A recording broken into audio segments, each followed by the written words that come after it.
Olá, essa é a nossa segunda aula do quinto módulo de neurofisiologia.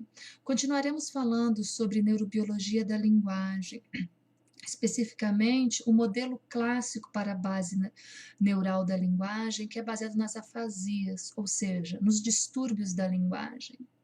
E quando a gente fala em afasias e em linguagem, é impossível não pensar nessas duas figuras eminentes do século XIX. Em um momento em que a ciência discutia arduamente se havia determinadas regiões encefálicas associadas a determinadas funções, ou se, ao contrário, as funções encefálicas eram difusamente controladas pelo encéfalo, esses dois neurologistas, Pierre e Paul Broca, um neurologista francês, e Carl Wernicke, um neurologista alemão, demonstraram não só que há áreas dedicadas ao processamento da linguagem, como também que elas se localizam no hemisfério esquerdo.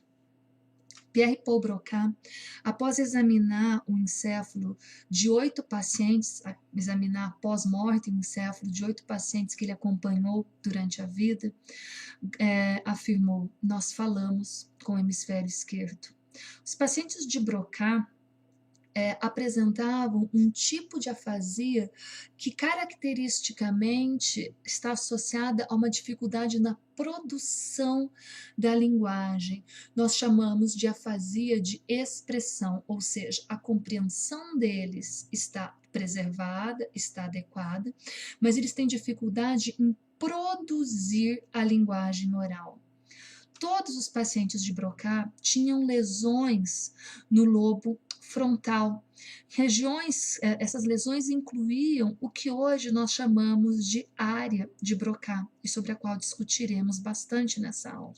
Alguns anos depois, Carl Wernicke descreve um tipo de afasia totalmente diferente da afasia descrita por Broca. Os afásicos de Wernicke, eles produziam um discurso razoavelmente fluente, no entanto, eles tinham dificuldade de compreender a linguagem oral. Tinham dificuldade, inclusive, de compreender o que eles mesmos falavam, de forma que o discurso que eles produziam, apesar de fluente, ele não fazia nenhum sentido. Os afásicos de Wernicke, todos tinham lesão em lobo temporal posterior, e essas lesões incluíam o que hoje a gente chama de área de Wernicke.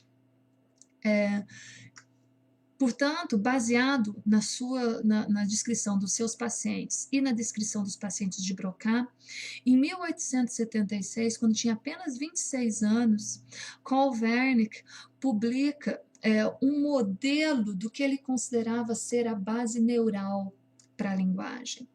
Esse modelo imperou soberano na área de linguagem durante mais de 100 anos. Foi revisto na década de 60, relapidado por Geschwind e ficou conhecido como modelo de Wernicke e Geschwind. E até o advento dos estudos de neuroimagem, ele foi amplamente aceito como o principal ou o responsável pela base neural da linguagem. Apenas mais recentemente, os estudos indicaram que esse modelo ele é simplista demais e ele não consegue explicar toda a gama de sintomas afásicos que os pacientes, após uma lesão encefálica, podem vir a expressar.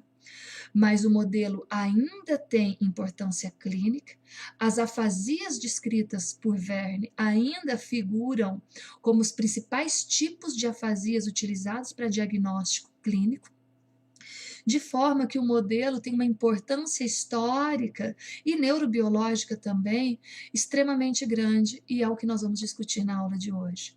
O modelo propõe que para lermos em voz alta as palavras que nós estamos lendo, evidentemente essa informação vem pela via visual, vai ser processada pelas áreas visuais, mas para que a gente possa compreender o que nós estamos lendo, a informação tem que ser enviada para o que hoje nós chamamos de área de Wernicke, no lobo temporal posterior superior. Uma vez compreendida a mensagem escrita, se nós precisarmos falá-la em voz alta, a informação precisa ser transmitida para a área de Broca, para o lobo frontal, e aqui na área de Broca que vai se dar a organização, o planejamento da atividade motora para a emissão daquela mensagem oral. Uma vez tendo esse planejamento tendo sido concluído, a informação vai para o córtex motor primário, que é o responsável pela execução, via trato córtico espinhal, dos movimentos necessários para a produção da fala.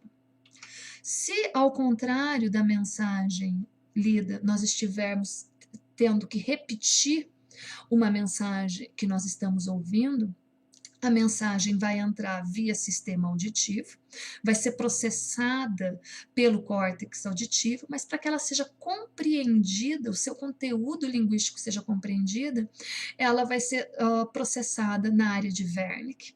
Uma vez tendo sido finalizado esse processamento, a área de Wernicke se comunica com a área de Broca, para que a partir da área de Broca, então, nós tenhamos o planejamento daquela atividade motora necessária para a repetição daquelas palavras, e uma vez tendo finalizado esse planejamento, a área de Broca projeta as suas vias neuronais para o córtex motor primário, que vai ser o responsável pela execução daquele movimento.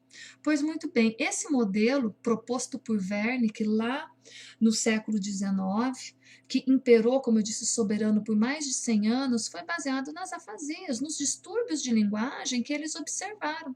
Então, por exemplo, lesões na área de Broca causam o que a gente chama de afasia de expressão, ou seja, você não vai ter mais o planejamento da atividade motora responsável pela produção daquela mensagem oral.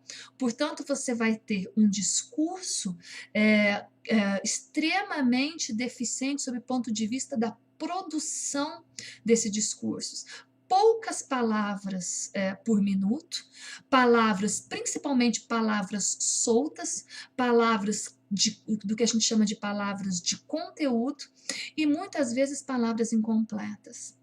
Se a lesão se dá na área de Wernicke, ao contrário, você tem um discurso relativamente fluente. No entanto, como o paciente não compreende o que lhe estão falando e não compreende sequer o que ele mesmo está falando, o discurso, apesar de relativamente fluente, ele não pode ser compreendido, porque ele não tem nexo nenhum, é um discurso completamente sem sentido. Wernicke já no século XIX anteveu a existência de um terceiro tipo de afasia, que seria causada, então, pela desconexão entre a área de Wernicke e a área de Broca. Esses pacientes que teriam, então, a lesão do fascículo arqueado, que comunica a área de Wernicke com a área de Broca, compreendem adequadamente a linguagem oral, conseguem produzir um discurso fluente, no entanto, eles têm dificuldade de repetir o que eles estão ouvindo ou de ler em voz alta o que eles estão lendo, de produzir em voz alta o que eles estão lendo. De forma interessante, se o paciente for bilíngue e tiver adquirido essa segunda língua mais tardiamente, por exemplo, durante a idade adulta, é comum que a afasia envolva afete uma língua a mais em relação à outra. Geralmente, a língua mãe, a língua nativa, é melhor preservada, mas pode ser o contrário, dependendo da lesão. É menos incomum, mas pode acontecer de, por exemplo, um indivíduo falar português e inglês, e após uma lesão encefálica que levou a algum tipo de afasia, ele passar a se comunicar melhor agora com a segunda língua, com a língua que ele adquiriu mais tardiamente. Se o indivíduo adquiriu as duas línguas ao mesmo tempo durante a primeira infância, na imensa maioria das vezes a afasia vai afetar as duas línguas de forma semelhante. Isso porque acredita-se que se as duas línguas forem adquiridas ao mesmo tempo na primeira infância, elas vão utilizar os mesmos circuitos neurais. Se a segunda língua for adquirida mais tardiamente, as áreas envolvidas são as mesmas. No entanto, os circuitos paralelos não são completamente, os circuitos neuronais não são completamente idênticos. Nós temos o recrutamento de circuitos paralelos. E, portanto, após uma lesão, você pode ter o comprometimento de uma língua em detrimento, mais de uma língua em detrimento da outra. Se nós estivermos falando de uma pessoa que se comunica através de linguagem de sinais, de libras, lesões na área de Broca vão levar a uma dificuldade na utilização das linguagens de sinais, por mais que poupem o controle manual. Tá? Então, mesmo que nós estivermos falando de uma lesão que não envolva o controle dos braços e das mãos, um afásico de Broca que se comunique por linguagem de sinais terá dificuldade para se expressar através da linguagem. De forma semelhante, um afásico de Wernicke, que se comunica por linguagem de sinais, terá dificuldade de compreender a linguagem de sinais. Isso porque a linguagem de sinais, embora utilize sinais, ela é uma linguagem. Portanto, ela recruta circuitos neurais associados que foram desenvolvidos para a comunicação, através da comunicação oral, para a linguagem. E também, pelo mesmo motivo, é comum que distúrbios na linguagem escrita, tanto na produção da linguagem escrita quanto na compreensão da leitura, acompanhem esses tipos de afasias. Porque, diferente da linguagem oral, já comentei com vocês no módulo passado, nós desenvolvemos a linguagem escrita apenas há 5.000 anos. E, ao que tudo indica, nós utilizamos os circuitos neurais que evoluíram para a linguagem oral para a linguagem escrita. Hoje a gente sabe que existe uma gama ampla de sintomas associados às afasias expressivas, às afasias do tipo Broca. Né? Mas, em geral, as lesões se localizam no lobo frontal, incluem a chamada área de Broca, né? E, de uma forma geral, o indivíduo vai ter a compreensão está relativamente preservada, dependendo da lesão, um pouco mais, um pouco menos, né? E a principal característica é uma dificuldade da expressão da linguagem oral, né? De forma que, se você pedir para um afásico do tipo Broca descrever uma cena como essas, ele vai descrever principalmente palavras que a gente chama de conteúdo, ou seja, casa, tem dificuldade de terminar a palavra poste de luz, né? Cão, barco, sem palavras de função, que são as palavras que conectam uma palavra a outra em uma sentença gramaticalmente correta, né? E numa velocidade, uma produção numa velocidade muito lenta. Tá? Aqui nós temos a imagem, a sobreposição da imagem da lesão em 13 pacientes com afasia de Broca, afasia do tipo Broca. Então, a gente pode ver que as lesões são altamente variáveis, portanto, os sintomas também podem ser diferentes entre eles. Da mesma forma, para os afásicos do tipo Wernicke, né? As lesões se concentram em lobo temporal posterior, né? A principal característica é uma dificuldade na compreensão da linguagem oral, né, com um discurso relativamente fluente, né? Então, se você pedir para o indivíduo descrever a mesma cena, primeiro você vai ter dificuldade com que ele compreenda o que você quer. Né? Mas ele vai ter um discurso relativamente fluente. Se ele estivesse falando em outra língua, numa língua que você não tem o menor entendimento, por exemplo, sei lá, em japonês, talvez você pensaria que o indivíduo é fluente, porque a produção é boa, né?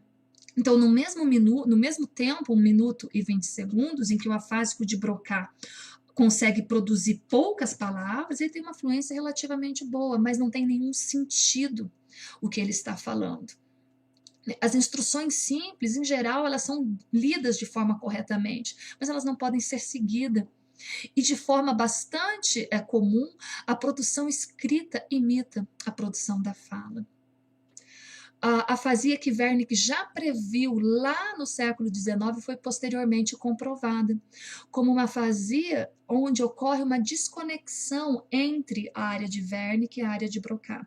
No entanto, uma afasia que fosse gerada apenas pela ruptura do fascículo arqueado, né, geraria, seria uma lesão criada, uma lesão, né, causada pela ruptura desse fascículo. Isso não existe clinicamente. O que existe são lesões que envolvem aqui o lobo parietal inferior, lobo temporal superior, por onde transita o fascículo arqueado, cuja principal consequência é uma dificuldade de repetição.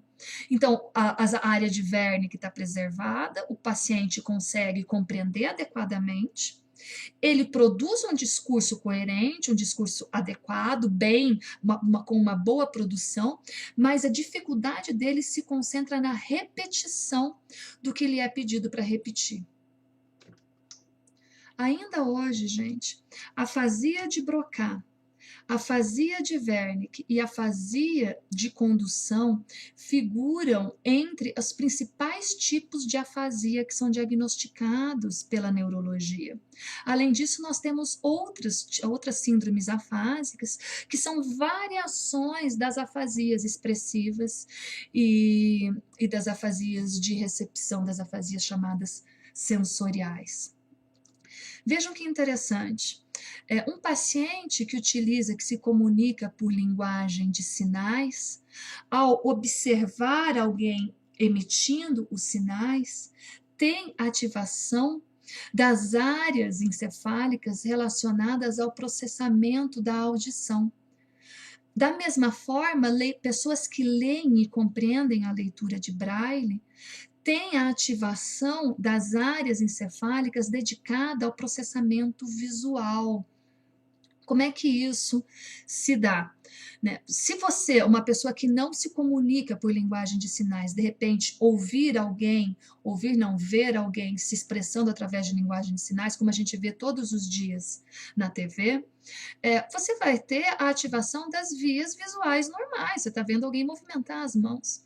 Uma pessoa que entende Libras, além da informação visual característica, ela também tem a ativação das áreas dedicadas ao processamento auditivo, inclusive da área de Wernicke, porque ela precisa compreender a mensagem que está sendo emitida por aqueles sinais.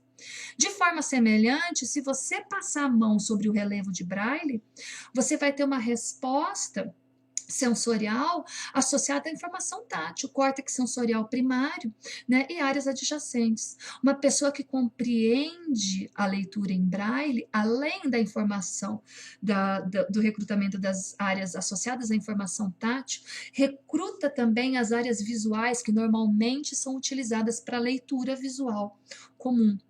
Isso porque, gente, as regiões da linguagem no encéfalo são especializadas na representação da comunicação simbólica e não na língua falada por si, e sim no que ela representa.